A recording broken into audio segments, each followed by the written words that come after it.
ఉన్న మా దేవుడు, మా గుండెల్లో ఉన్న మా దేవుడు. ఇది సత్యం. ఇది మతం కాదు. మతం ముసుగు వేసి మాయ చేసి వెనక్కి రప్పించుకునే ప్రయత్నం చేస్తారు. మతం కాబట్టే ఎదుటి మతాలు అవమానించి మాట్లాడుతున్నారు.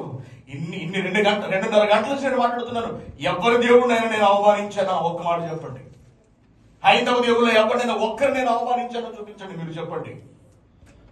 మొదలు పెట్టింది, ప్రారంభించినప్పటి నుండి ఇప్పటి వరకు సత్యాన్నే మాట్లాడని తప్పించి, నిజాన్ని మీ కళ్ళ ముందు పెట్టే ప్రయత్నం చేసేది తప్పించి, మిమ్మల్ని మాయ చేసే ప్రయత్నం ఎప్పుడూ చేయలేదు. చేయవలసిన అవసరం క్రైస్తవ్యానికి లేదు. అసలు నిజం చెబుతాం ధైర్యంగా, సత్యం ఇదని చూపిస్తాం ధైర్యంగా.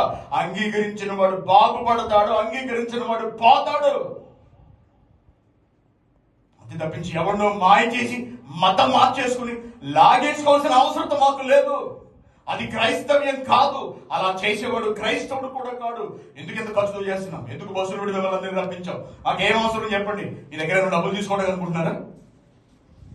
ఎంతమంది కష్టపడి పని చేస్తున్నారు వారం 10 రోజుల నుండి. ఎందుకు చేస్తున్నారు? ఎన్నో అవమానాలు భరిస్తున్నారు. ఇంటింటికి వెళితే రకరకాల మాటలు మాట్లాడు. ఎందుకైనా సరే భరిస్తూ చేసుకుంటూ వెళుతున్నాం. మేమన్నీ ఇవన్నీ ఎందుకు చేస్తున్నారు మా వాళ్ళు? ఎందుకో సత్యాన్ని సమాజంలో స్థాపించాలన్న ఒకే ఒక ఆకాంక్ష. అది కూడా ఎందుకో తెలుసా? మా దేవుడు మాకు ఆజ్ఞాపించాడు కాబట్టి ఆ క్రీస్తు ఆజ్ఞను శిరస వహిస్తూ చేస్తున్నాం. మాకెన్ని అవమానాలైనా, మాకెన్ని కష్టాలైనా, మాకెన్ని నిందలైనా, మాకెన్ని ఇబ్బందులైనా సరే మేము చేస్తున్నాము. మేము ఎప్పటికీ చేసి తీరుతాం. ఇది ధర్మం అంటే, ఇది విధానం. ఇది దేవుడు తెలిసిన వాడు చేసే పని ఇలా ఉంటుంది. దైవాన్ని గ్రహించిన వాడి పని ఇలా ఉంటుంది. ఆ పనే క్రైస్తవులమైన మేము చేస్తున్న పని.